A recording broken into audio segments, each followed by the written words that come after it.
અંકલેશ્વર નગરપાલિકા દ્વારા શહેરના ભરૂચી નાકા અને સ્ટેશન વિસ્તારમાં સ્વચ્છતા સંરક્ષણ અંતર્ગત રિડ્યુસ રીયુઝ અને રિસાયકલના સૂત્ર સાથે એક સેન્ટરનો પ્રારંભ કરવામાં આવ્યો છે, જેમાં લોકો પોતાના માટે બિનજરૂરી હોય જો કે અન્ય લોકો માટે કામ આવે તેવી વસ્તુઓ મૂકી શકે છે।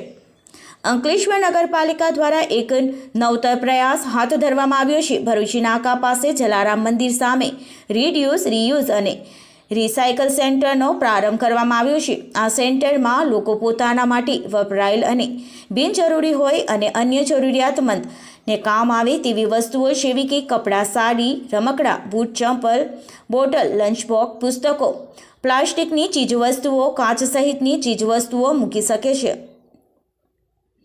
આ વસ્તુઓનો જરૂરિયાતમંદ લોકો ઉપયોગ કરી શકે એવા ઉમદા આશય સાથે આ સેન્ટરનો પ્રારંભ કરવામાં આવ્યો છે। સેન્ટરના પ્રારંભે પ્રસંગે કારોબારી અધ્યક્ષ નિલેશ પટેલ, નગરપાલિકાના સભ્ય સુધીર ગુપ્તા સહિતના સભ્યો અને નગરજનો ઉપસ્થિત રહ્યા હતા। આ સેન્ટરનો લોકો જૂની, વણજોઈતી પરંતુ બીજાને કામ આવે તેવી સ્થિતિના વસ્ત્રો, બૂટ, રમકડા સહિતની તમામ વસ્તુઓ મૂકી જઈ શકે છે અને જરૂરિયાતમંદ લોકો પોતાની જરૂરિયાતને તમામ વસ્તુ વિનામૂલ્યે કોઈને પણ પૂછ્યા વગર લઈ શકે છે। અંકલેશ્વર નગરપાલિકા દ્વારા ભરૂચી નાકે જલારામ મંદિરની સામે આરઆર સેન્ટર ખોલવામાં આવ્યું હતું। એના ભાગરૂપે આજે એક અવેરનેસ માટે આજનો એક પ્રોગ્રામ રાખવામાં આવેલ હતો।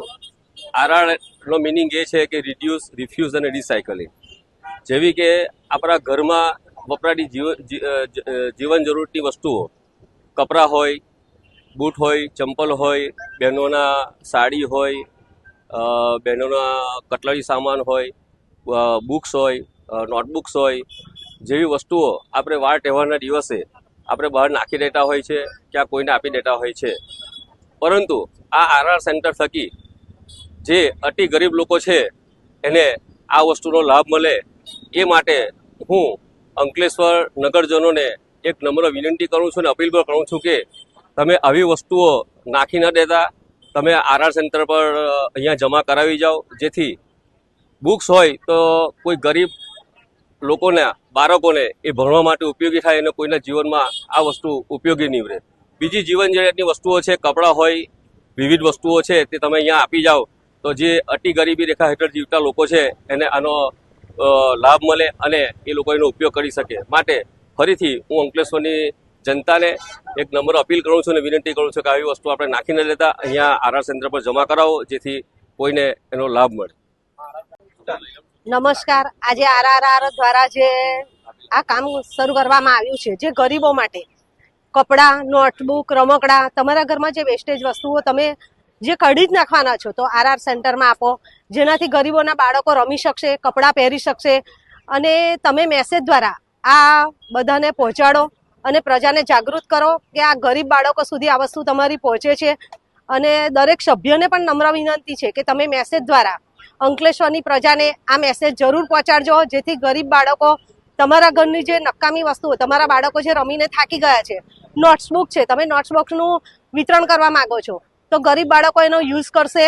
આ પુણ્યનું કામ છે, આ સેવાભાવમાં તમે જોડાઓ, આનાથી એક ખૂબ સરસ સંદેશો જશે અને ગરીબ બાળકો પણ તમારા જે કપડાં છે પહેરીને ખુશ થશે। આજે એ લોકો જો તમે જુઓ છો ફાટેલા કપડાં પહેરે છે, તમારા કપડાં પહેરશે તો એ લોકો પણ ખુશ થશે અને ખૂબ સારો આનો પ્રતિભાવ મળે એવી આશા રાખીએ છીએ। અને મેસેજ દ્વારા અંકલેશ્વર નગરપાલિકાના દરેક સભ્યોને વિનંતી કરું છું કે મેસેજ દ્વારા તમે પ્રજાને જાગૃત કરો કે તમારા ઘરની કોઈ પણ વસ્તુ હોય, તમે ના જઈ શકો તો અમને આપો, અમે પહોંચાડી દઈશું। એ સાથે હું આટલું જ કહેવા માંગુ છું અંકલેશ્વરની પ્રજાને કે આમાં સપોર્ટ કરશું। હું અંકલેશ્વરની રહેવાસી મીરા સમીર શાહ બોલું છું। અંકલેશ્વર નગરપાલિકા સંચાલિત આરઆર સેન્ટરનું ઉદ્ઘાટન કર્યું છે। અહીં જૂની વસ્તુઓ, ઘરમાં જૂના કપડાં, વાસણ, દરેક વસ્તુ જે આપણા ઘરમાં યુઝ નથી કરતા અને એમાં જ આઇડલ પડી રહી છે તેને અહીંયા આપો તો નગરપાલિકા દ્વારા ગરીબ લોકોને ડિસ્ટ્રીબ્યુટ કરવામાં આવે છે। એ ખૂબ જ આનંદની વાત છે।